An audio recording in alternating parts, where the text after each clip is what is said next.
Sekarang Saya ke Suryo Putra, staf khusus pimpinan DPR yang sudah bergabung sama kami melalui fasilitas Skype.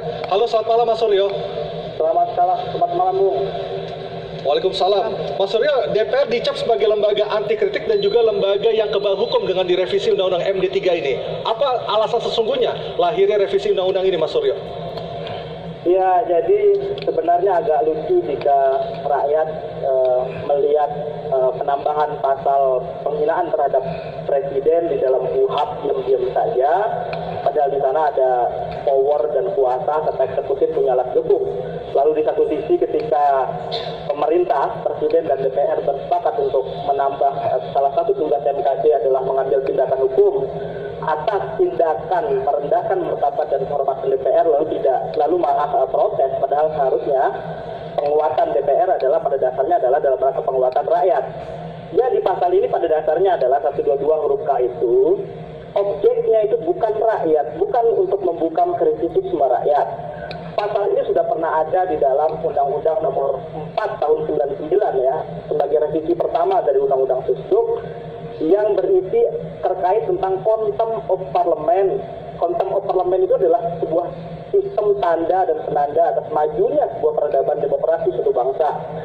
Jadi ketika eksekutif itu dipecah menjadi legislatif dan yudikatif, maka untuk menghormati cabang kekuasaan di yudikatif dan legislatif diberikanlah penghormatan yang namanya contempt of court. Oke, Mas Suryo, saya potong sebentar di poin itu. Saya tidak terlalu mendengar jelas suara Anda, tapi saya ingin menjelaskan atau ingin memperjelas pasal atau frasa merendahkan. Merendahkan ini artinya seberapa jauh frasa merendahkan itu bagi kami, bagi masyarakat mengartikan frasa merendahkan di revisi Undang-Undang MD3 ini?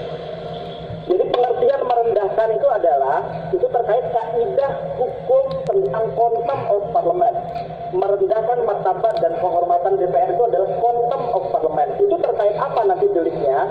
Itu akan diturunkan dalam peraturan DPR RI tentang kode etik dan lain sebagainya.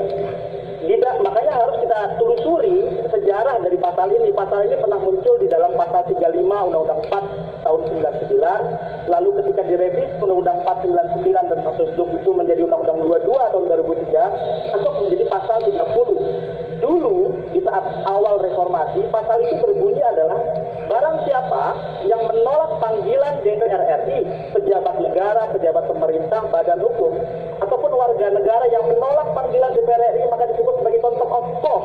Pasal 35 499 saat itu membuat hukum pidana malah 1 tahun kurungan badan bagi siapapun mereka yang menolak panggilan DPR. Jadi jangan dibalik-balik, ini pasal bukan untuk membungkam kritisisme rakyat.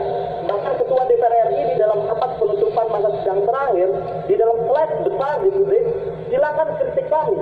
Jadi objek dari pasal contempt of parliament ini adalah terkait pejabat negara dan pejabat pemerintah yang menolak dipanggil oleh gawat suara rakyat. Oke, jadi sudah jelas ya, objeknya adalah pejabat negara yang menolak dipanggil oleh DPR. Benar demikian? Karena saya tidak jelas mendengar suara Anda. Iya. Oke.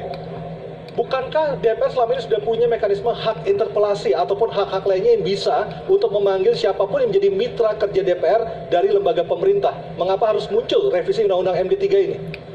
Ada pengalaman di mana ada satu menteri yang anggarannya paling besar di Republik mendapatkan penyertaan modal negara yang sangat besar, tapi tidak pernah mau dipanggil oleh DPR baik dalam hal rapat pengawasan, rapat penyusunan anggaran, dan rapat legislasi.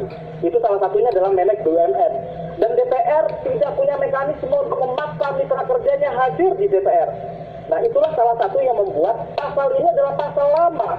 Ini adalah kaidah umum di dalam demokrasi bahwa penguatan daulat kuasa rakyat itu harus membuat seluruh siapapun yang mempunyai power kekuasaan tunduk di bawah daulat kuasa rakyat.